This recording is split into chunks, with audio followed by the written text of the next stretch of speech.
Bible scholar loses voice on the John Ankerberg TV show. You can call it pure justice, a sign from God, or whatever you want, but eyebrows were sure raised recently during the tapings for Christian TV's The John Ankerberg Show. Ankerberg, a bitter opponent of the King James Bible, had longed to do a series of TV programs in which the heads of the New Version Translation Committees N-NIV, RSD, MAS, NKJV, etc. N- would debate King James Bible advocates.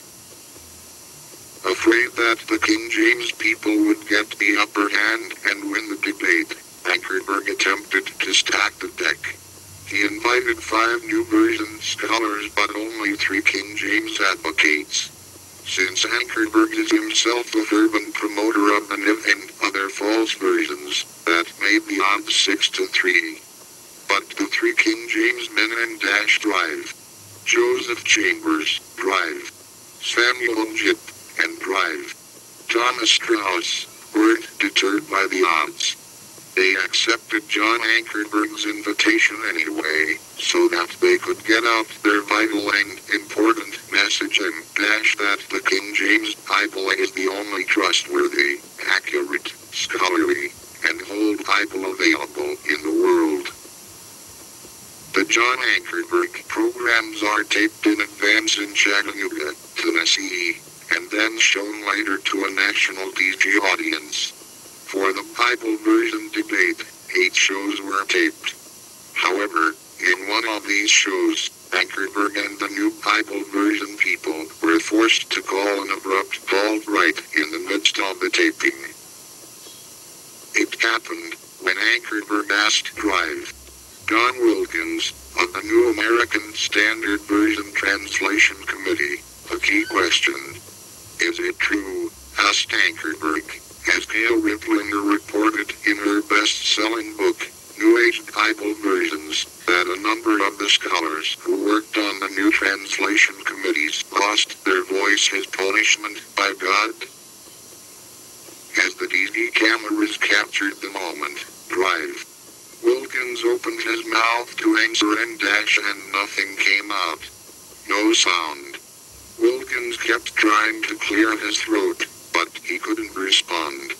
Ankerberg and the other New Version scholars were visibly startled. Finally, an embarrassed and frightened Wilkins was able to screech out in a cracking, almost inaudible manner, I've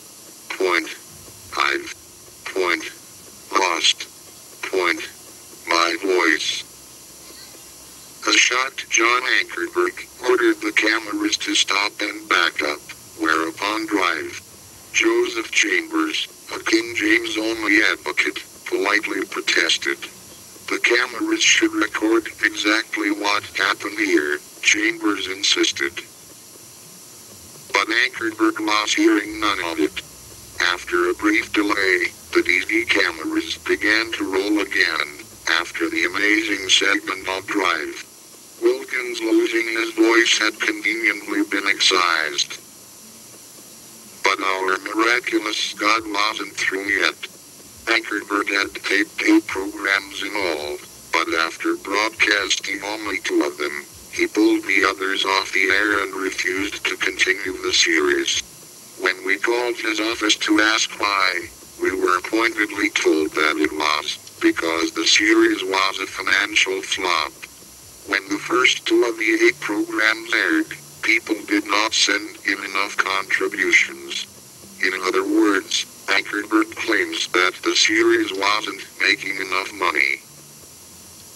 I watched one of the 2 programs that did air, however, and I believe there is another, quite different reason why Ankerberg and the false New Version folks decided to pull the remainder.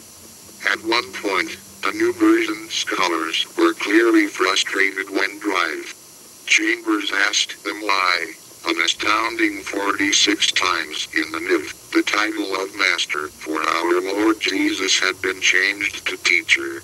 Obviously, there is a vast difference between one who is our Master and one who is a mere teacher.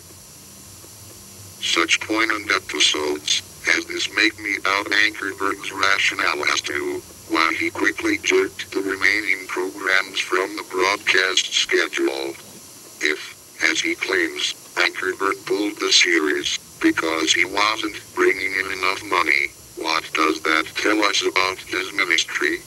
Is John Ankerberg in it only for the money? Is filthy lucre the sole measure for the programs he airs and or doesn't air?